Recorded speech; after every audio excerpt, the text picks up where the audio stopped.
মাঝখানে কি ঝামেলা হয়েছিল না? হ্যাঁ ঝামেলা তো মাঝে মাঝে হয়। মাঝে মধ্যে হয়। নিউজ হওয়ার পরে একটু বেশি হয়েছিল। চলতে এখন। হ্যাঁ ওই আমার লাগে দুর্গাপুর জলিল দিয়েছে না, জলিল শিকদার।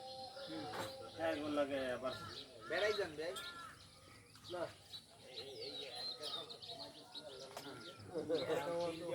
এখন অনেক জায়গায় একটা খেলা আছে 500 ফুট যাবো।